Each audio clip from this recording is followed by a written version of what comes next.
The sun had barely risen over the village when the decree came, carried by messengers with faces as grim as the mountains that loomed in the distance. Amara, daughter of the chieftain, had always been admired for her intelligence, courage, and connection to the land. Yet those very qualities, in a world ruled by suspicion and envy, had sown seeds of resentment among the elders and her stepmother. Whispers of jealousy and fear of her growing influence had festered quietly for years, until they erupted into a conspiracy that would change her life forever. It began with a festival meant to honor the ancestors, a day that should have been filled with laughter and song. Instead, Amara found herself the target of accusations. The elders claimed that she had defied tradition, that her counsel had brought misfortune to the village, and that her affinity with the spirits of the forest was unnatural, even dangerous. Every word felt like a knife twisting in her heart. The villagers she had grown up with, some friends, others distant relatives, now looked at her with suspicion and fear. Her stepmother, pale and cold, stood among them, eyes sharp with triumph, as though she had been waiting for this day all her life. Amara tried to defend herself, her voice trembling with a mixture of disbelief and sorrow. She spoke of her loyalty, of the years she had spent caring for the land and the people, of the quiet acts of kindness no one had noticed. But her words fell on deaf ears. The elders, bound by fear of what they did not understand, dismissed her protestations. Even her father, torn between love and duty, could not oppose the unanimous decision of the council without risking a greater fracture in the village. By midday the decision was final. Amara was to be banished to the wilderness, exiled beyond the mountains where the spirits were said to roam freely, untamed and unpredictable. They handed her a simple pack filled with scant provisions, a reminder that she was to fend for herself. The villagers formed a line to witness her departure, some staring with pity, others with thinly veiled relief that the source of their imagined misfortune was gone. Amara's heart ached with betrayal, the sting of abandonment sharper than the cold wind that blew from the distant peaks. As she stepped beyond the village boundary, the forest stretched before her like an endless sea of green and shadow. Each footstep felt heavy as if the earth itself mourned her exile. Memories of home, laughter, celebrations, quiet evenings by the fire, flashed in her mind, making the isolation even more painful. Her eyes, normally bright with determination, brimmed with tears, yet she refused to allow despair to fully claim her. Somewhere deep within, a spark of resilience remained, a quiet voice reminding her that she was stronger than fear, that even in abandonment she could survive. The shadows of the trees seemed to watch her as she ventured further, whispers of the wind carrying the weight of her sorrow. She could feel the spirits of the land observing her, their presence a gentle, though distant, comfort. Though the betrayal had cut deep, and the future was uncertain, Amara's resolve began to harden. She would not simply fade into the wilderness. She would endure, learn, and one day, perhaps, find a way to turn this banishment into her greatest triumph. With each step into the unknown, the girl who had been exiled began to transform, her fear mingling with determination, her sorrow blending with the faint stirrings of courage. The path before her was fraught with danger and uncertainty, yet for the first time she realized that this exile was not only a punishment, it was a beginning. Amara pressed onward, the path ahead wild and untamed, a landscape untouched by human hands for generations.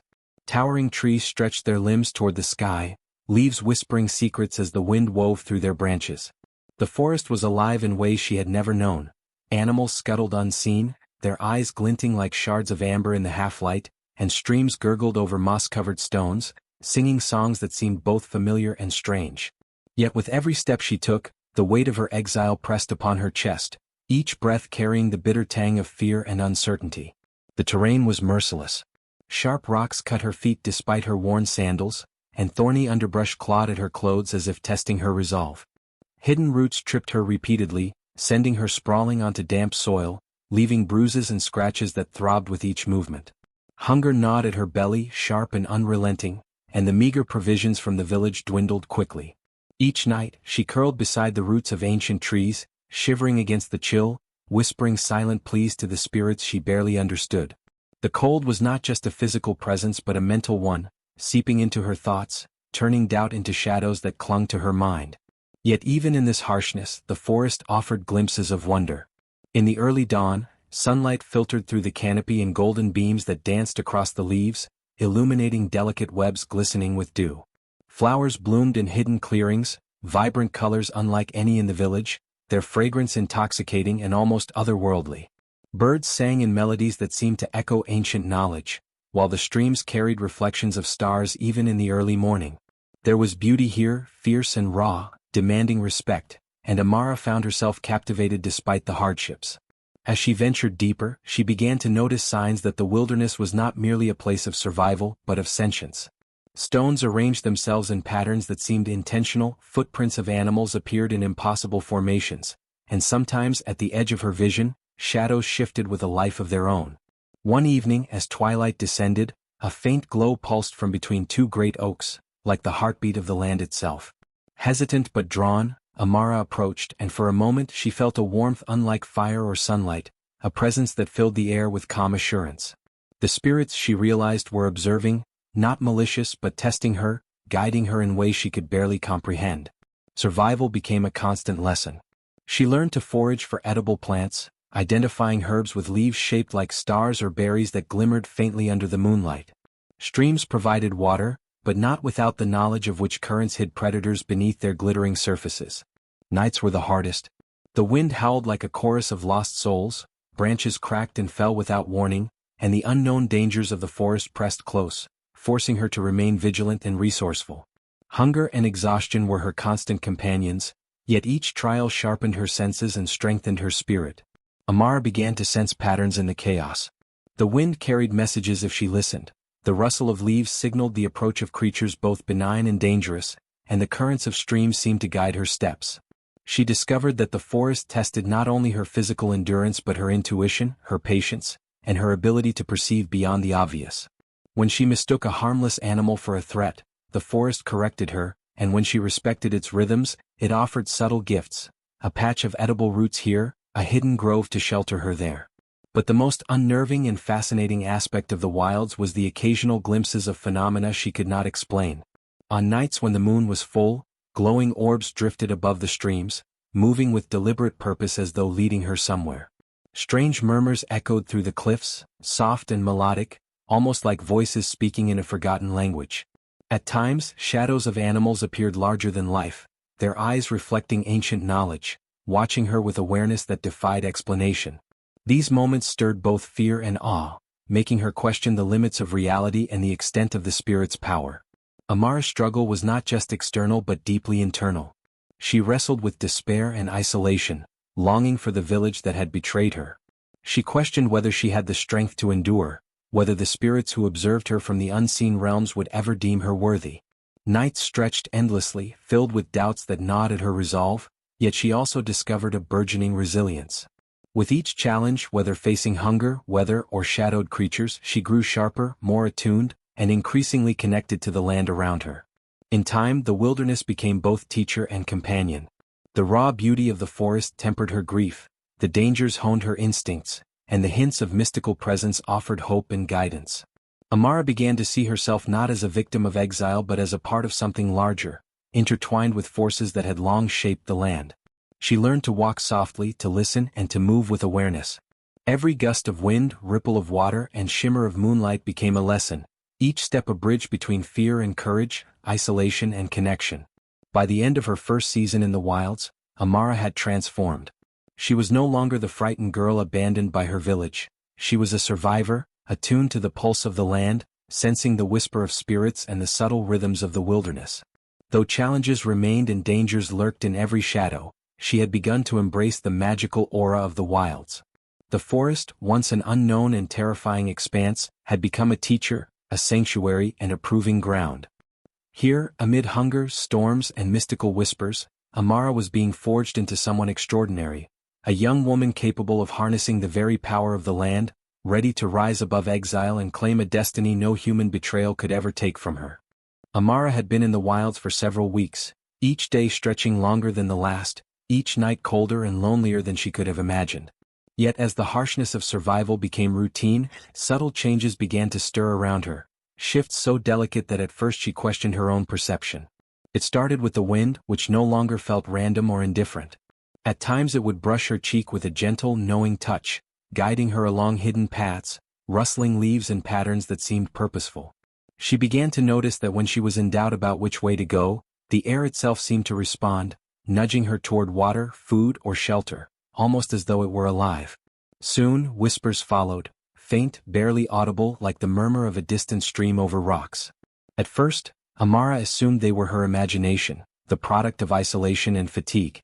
But the whispers were consistent, soft yet distinct, always appearing when she faced uncertainty or danger.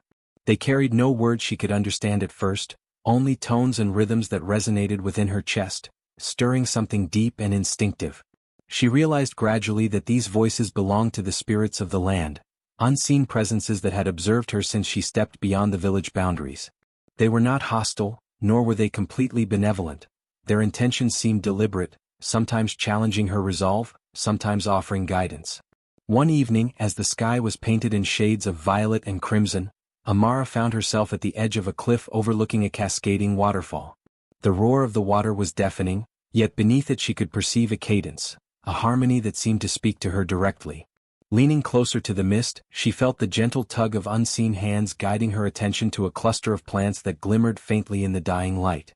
Intuition whispered that they were not ordinary herbs, and upon closer inspection, she discovered that their leaves were shaped in patterns that mirrored the constellations above. The spirits, she understood, were teaching her to see the natural world differently, to recognize messages hidden in plain sight, and to attune herself to the rhythms of the land. At night, the phenomena became more vivid. When she lay beneath the stars, listening to the wind weaving through the trees, Amara could feel the presence of countless spirits moving around her. Shadows shifted with intention, and faint luminescent shapes drifted in the periphery of her vision, vanishing whenever she tried to focus directly on them. At first, fear gripped her heart, but over time she learned that these beings did not seek to harm her. Rather, they were testing her perception, teaching her patience and attentiveness. The spirits demanded respect and humility, showing her that dominance over the land was impossible, but partnership with it could be achieved. Amara began to respond. She learned to walk lightly, to place each footstep with awareness, to observe the smallest rustle of grass or movement of a leaf. When she foraged for food, she did so with reverence, recognizing the life she took to sustain her own. When she drank from streams, she whispered gratitude, acknowledging the unseen hands that guided her safely to them. In return, the whispers became more coherent, the patterns more pronounced, as though the spirits had recognized her willingness to listen and learn. Sometimes, in moments of extreme danger, a wild predator stalking her through the underbrush, or a sudden rock slide along the mountain trail, Amara felt an invisible force intervene, guiding her movements to safety, diverting threats, or creating openings where none seemed possible. The connection was not purely practical, it carried emotional resonance as well. The spirits seemed to sense her loneliness and despair, and their presence offered a subtle comfort. When nights grew long and cold, the whispers would take on a soothing cadence, easing the ache in her heart, reminding her that she was not truly alone. In moments of doubt or fear, she began to feel an inexplicable confidence, a sense that the land itself had chosen her for a purpose beyond survival. Her bond with the spirits was nascent, fragile, yet undeniable, a growing relationship rooted in mutual respect, trust, and attentiveness. Amara also began to encounter more overt signs of their guidance. A particularly harsh storm forced her to take shelter in a cave, where ancient carvings etched into stone depicted figures she could only describe as guardians of the land. The spirits seemed to amplify their presence here, as faint glows traced the contours of the carvings and subtle murmurs filled the cavern. As she traced her fingers over the etched symbols, she felt knowledge seep into her mind, which plants were safe to eat, which paths avoided danger, and even hints of the history of the wilds, long before human settlements had existed. The spirits were teachers, but their lessons were not gentle. They required observation, patience, and discernment. Even her dreams were touched by the spirits. At night, she would find herself walking through ethereal forests, conversing with figures that shimmered like light through leaves. They spoke in riddles, their messages layered and symbolic, requiring her to interpret carefully. These dreams honed her intuition and provided guidance for her waking hours, creating a seamless interplay between her consciousness and the mystical world around her. Slowly, she began to recognize patterns in the wilderness, reading signs in the wind, in the rustle of leaves, in the shapes of clouds, and in the behavior of animals. By the end of several months in the wilds, Amara had transformed. No longer was she merely a girl abandoned by her village. She had become attuned to a living, breathing world beyond human comprehension. The spirits had begun to trust her, revealing secrets and guiding her growth, and in turn she had learned humility, resilience, and reverence. She was learning to navigate the wilds not through fear, but through understanding, to see the invisible threads connecting all life, and to act with patience and wisdom. Through the whispers, the guidance, and the challenges, Amara realized that the wilderness was more than a place of exile, it was a crucible. Here, under the careful watch of the spirits, she was being prepared for a destiny far greater than mere survival. The wilds were alive with intention, and with each day she felt herself becoming not only a part of the land, but a figure capable of shaping its future. The spirits were no longer distant observers. They were mentors, allies, and guardians, and Amara began to understand that her journey through the wilds would ultimately transform her into a force both human and extraordinary.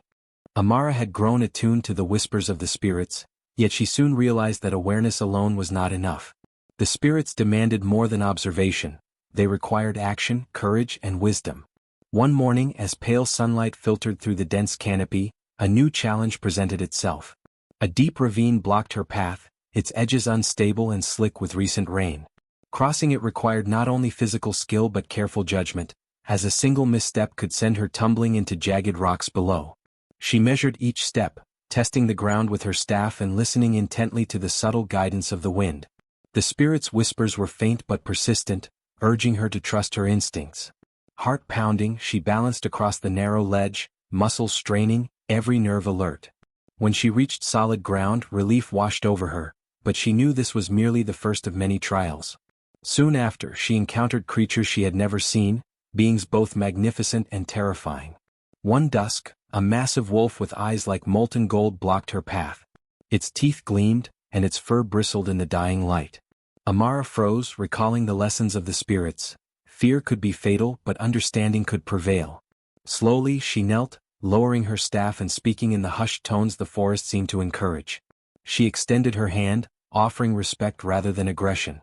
The wolf's gaze softened, and after what felt like hours, it stepped aside, allowing her passage. In that moment, Amara understood that courage was not mere boldness, it was the wisdom to act with empathy and insight, even in the presence of danger. The spirits continued to test her in subtler ways. Streams that once offered nourishment became treacherous, shifting in unpredictable currents, while paths she thought familiar led her into thickets of thorn and bramble.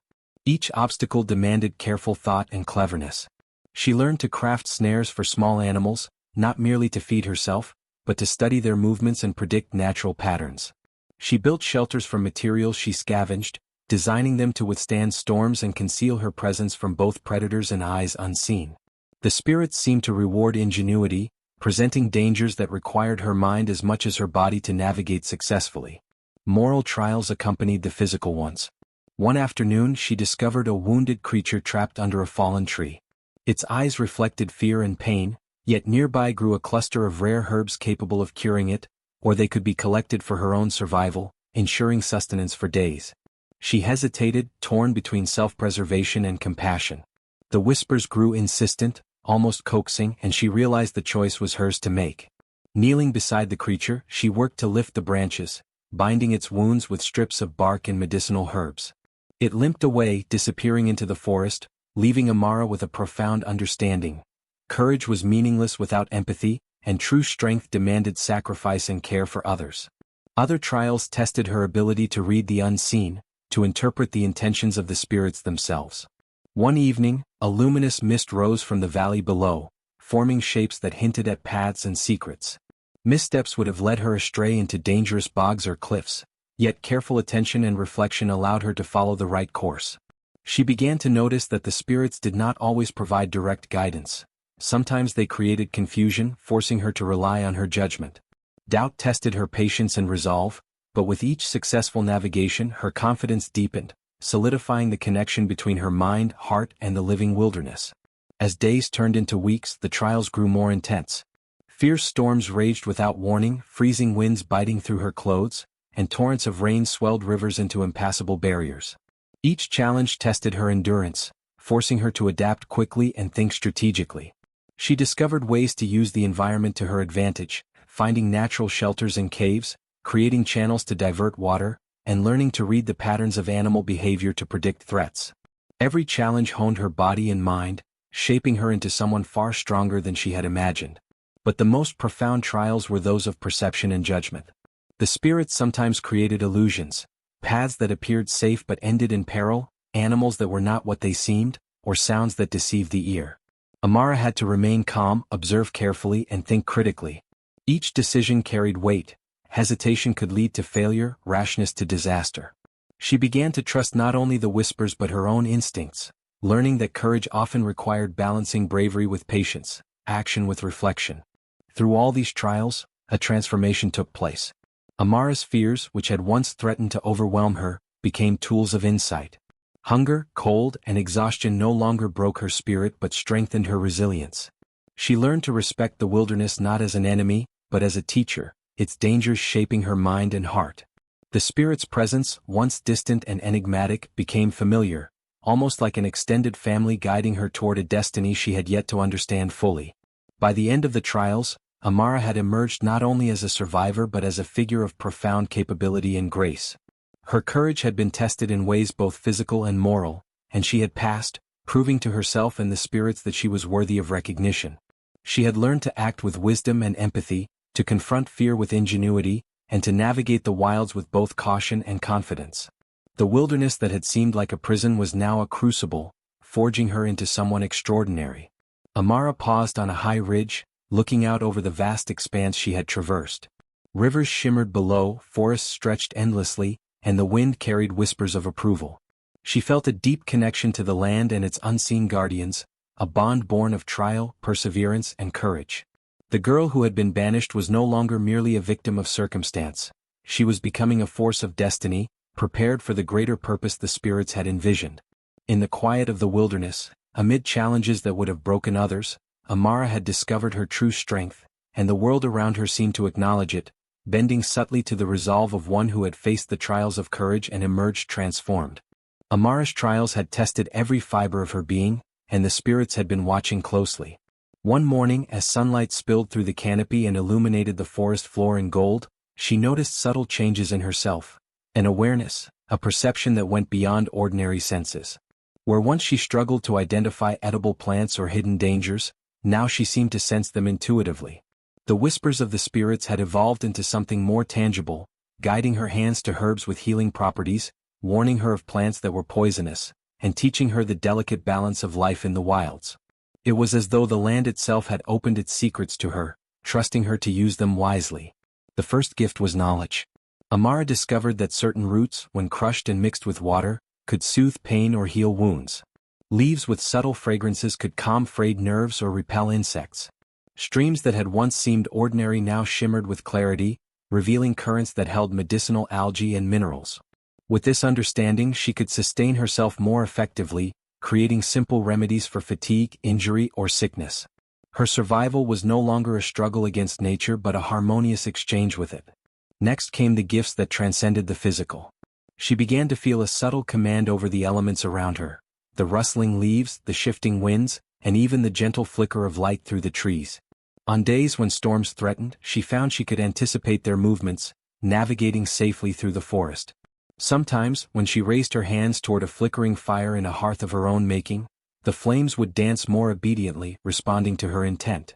It was not raw power but a deep attunement, a communion with the rhythm of the wilds, one that required respect, patience, and focus. Communication with animals came gradually but unmistakably. At first, it was small, an understanding of the calls of birds, the signals of deer, or the behaviors of insects. Gradually, the connection deepened. She could sense when a predator approached, when a creature was sick, or when a bird sought her attention. One evening, a fox with amber eyes lingered at the edge of her camp, seeming to watch her with intelligence and curiosity. As she whispered softly, the fox approached, brushing against her hand, a silent acknowledgement of trust. She realized she could not only observe animals but engage with them, forming alliances and friendships that further strengthened her bond with the land. The spirits also gifted her insight into the cycles of the forest, knowledge of seasons, weather, and the growth patterns of plants. She learned to predict rainfall by observing clouds and wind, to identify the best locations for shelter, and to harvest resources without depleting them. The forest ceased to feel like an adversary and became a living partner, responding subtly to her presence and intentions. Every leaf, stream, and stone seemed to hold a lesson, a secret waiting for her to notice and honor. Through these gifts, Amara's confidence grew. She no longer felt like the abandoned girl she had been upon entering the wilds. Instead, she carried herself with a quiet authority, a harmony with the natural world that radiated from her actions. Her movements were deliberate and respectful. Her decisions weighed carefully against the balance of life around her. The spirits, once distant and observing, now seemed to walk beside her, guiding, testing, and nurturing her growth. Perhaps the most profound gift of all was understanding, the realization that her exile had been both a trial and an opportunity. She had been cast away, yes, but in doing so, she had been given a chance to connect deeply with forces greater than herself. The land, the spirits, and the creatures of the wild had become her teachers, her allies, and her family. She could now move through the forest with the assurance of someone who understood its secrets, who respected its power, and who could respond to its challenges with wisdom and grace. By the time the sun dipped below the horizon, casting long shadows across the forest floor, Amara felt a profound sense of unity with the land. The gifts of the wild had not only ensured her survival but had transformed her into someone extraordinary, someone capable of wielding knowledge, intuition, and connection with the natural world. In the quiet moments as fireflies danced and the night air carried the gentle chorus of creatures, she realized that she had become more than a survivor. She had become a steward, a guardian, and a living embodiment of the spirit's favor. The wilds had given her power, not through domination, but through understanding, respect, and a deepening bond that would shape her destiny in ways she had only begun to comprehend. Amara had become adept at navigating the wilds, attuned to the whispers of the spirits, and empowered by the gifts they had bestowed. Yet even with these abilities, the forest still held mysteries she could not fathom. One crisp morning, as mist curled around the ancient trees and dew sparkled like diamonds on the underbrush, she stumbled upon a path she had never seen before. It was narrow and winding, almost hidden by dense vines and twisted roots, yet it seemed intentionally placed as if the forest itself had opened a doorway just for her. Curiosity and intuition urged her forward, and she stepped cautiously, following the trail deeper into a part of the wilderness she had not dared to explore. The path led her to a valley shrouded in mist, surrounded by jagged cliffs that seemed impervious to ordinary travelers. At the center, a settlement appeared, unlike anything she had ever imagined. Huts crafted from living wood curved organically from the ground, leaves and vines interwoven to create natural shelters that blended seamlessly into the environment. Bridges of braided roots spanned streams that shimmered with a soft, ethereal glow, and in the distance, figures moved with a grace and purpose that seemed almost otherworldly. Amara realized that she had discovered a hidden tribe, beings in harmony with the spirits of the land, guardians of knowledge that predated human settlements. As she approached, the figures observed her silently, their eyes gleaming with intelligence and discernment. They did not greet her with words, but with subtle gestures and glances that conveyed both curiosity and caution. Amara understood immediately that entry into their community would not be granted lightly. The spirits had guided her here, but now her wisdom, courage, and character would be tested in ways that surpassed survival alone. She took a deep breath, lowered her gaze respectfully, and offered a gesture of peace, echoing the reverence she had learned in the forest. The tribe's trials began almost immediately. First, they tested her understanding of the land itself. Amara was led to a grove of plants she had never seen, and without instruction she was expected to identify which were safe to eat, which held medicinal properties, and which were sacred, untouchable. The whispers of the spirits guided her partially, but she could not rely solely on their aid. She had to combine instinct, knowledge, and careful observation. Each correct identification earned a subtle nod from the tribe, while hesitation or error drew quiet scrutiny. Amara felt the pressure of judgment, yet she remained calm, trusting her abilities and the lessons the spirits had imparted. Next came a test of courage. The tribe led her to a cavern, its entrance draped with hanging roots and shrouded in darkness. Within, she could hear the low growl of unseen creatures and the echo of her own heartbeat. The elders instructed her, without words, to retrieve a crystal that lay at the heart of the cavern. Steeling herself, Amara entered, relying on her senses, her intuition, and the subtle guidance of the forest spirits. Shadows shifted and eyes glowed, testing her resolve, but she moved with precision and respect, never succumbing to fear. At the center, she found the crystal, glowing faintly, and lifted it with reverence. Emerging unscathed, she felt a surge of recognition from the tribe. They had seen her courage and deemed her worthy. The final trials were of empathy, judgment, and humility. Amara observed the tribe's interactions with animals, the land, and each other, learning their ancient customs and rituals. She was asked to mediate disputes between members, to offer solutions that preserved balance and fairness, and to demonstrate her understanding of the delicate interplay between all living beings. Sometimes she failed, misjudging intentions or overlooking subtle signs, but each time the tribe guided her gently, offering correction without punishment. Slowly she internalized their wisdom, learning that true leadership required more than strength or knowledge. It demanded empathy, patience, and an unwavering respect for the spirits and the land. Amara also learned the deeper secrets of the forest through the tribe. They taught her about sacred groves where the veil between the physical and spiritual world was thin, about rituals to honor the cycles of the earth, and about ways to harness natural energies for healing or protection. She discovered that some streams carried not only water but messages from the spirits, and certain plants could amplify her attunement with unseen forces. Every lesson deepened her understanding, connecting her more fully to the land and its hidden truths. Over time, the tribe's initial caution transformed into acceptance. They observed her not as an outsider but as a participant in their world, someone who had proven her wisdom, courage, and character. In quiet moments around the communal fire, they shared stories of the spirits, of ancestors who had walked in harmony with the forest, and of the delicate balance that maintained life in these hidden realms. Amara listened intently, absorbing knowledge that seemed both ancient and immediate, practical yet mystical. She began to feel that her own journey, banishment, trials, and communion with the spirits, was intimately connected to their purpose. By the end of her stay with the hidden tribe, Amara had transformed yet again. She had earned their respect and acceptance, but more importantly she had internalized their teachings. She moved with a calm authority, understanding the land's rhythms, communicating with its creatures, and sensing the subtle guidance of the spirits even more clearly than before. The tribe had not merely accepted her. They had strengthened her, preparing her for the next stage of her destiny. Standing on the edge of the hidden valley, watching the forest stretch endlessly beyond, Amara felt a deep connection to the world around her.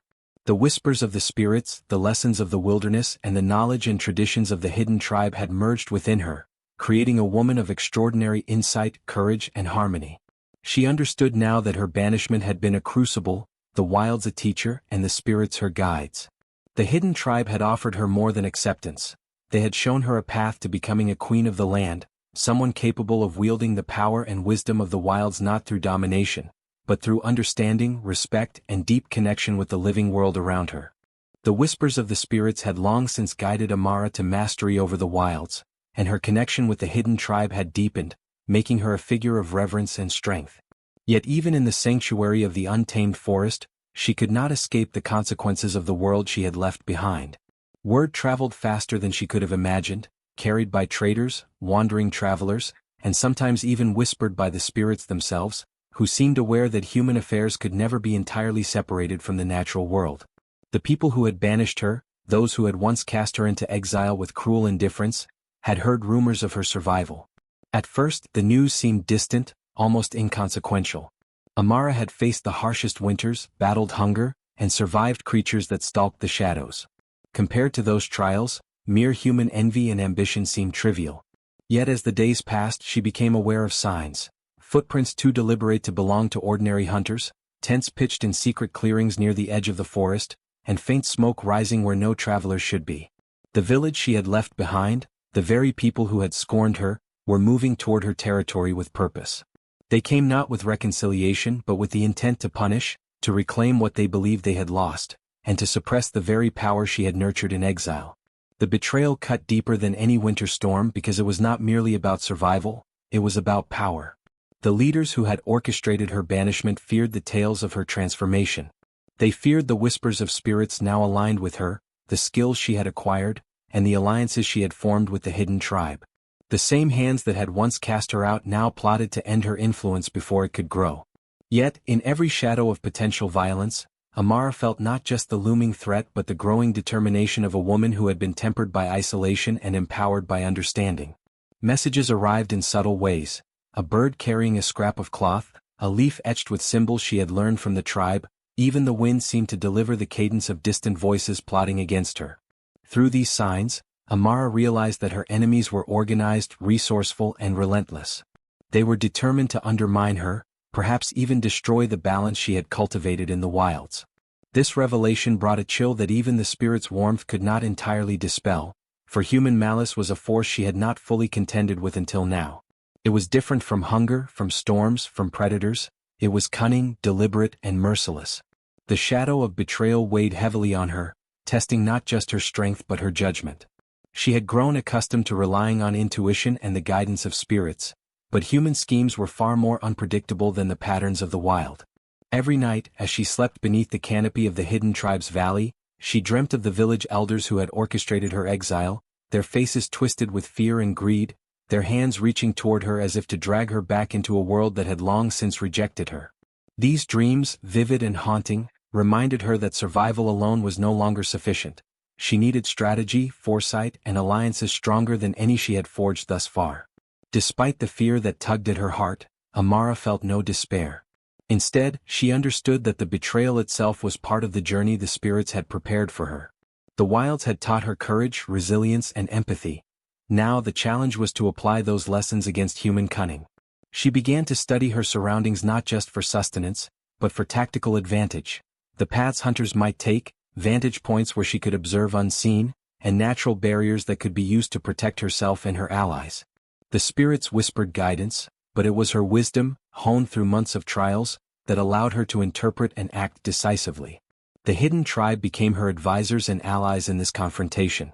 They taught her ancient methods of camouflage, silent movement, and the subtle manipulation of environmental cues to mislead intruders. They instructed her on signaling and communication that humans could not easily detect, and they shared knowledge of natural traps and defenses embedded in the landscape. These preparations were not merely defensive, they were an assertion of sovereignty. Amara was no longer a banished girl, she was a guardian of the land, a force whose presence demanded respect. The arrival of scouts confirmed her fears.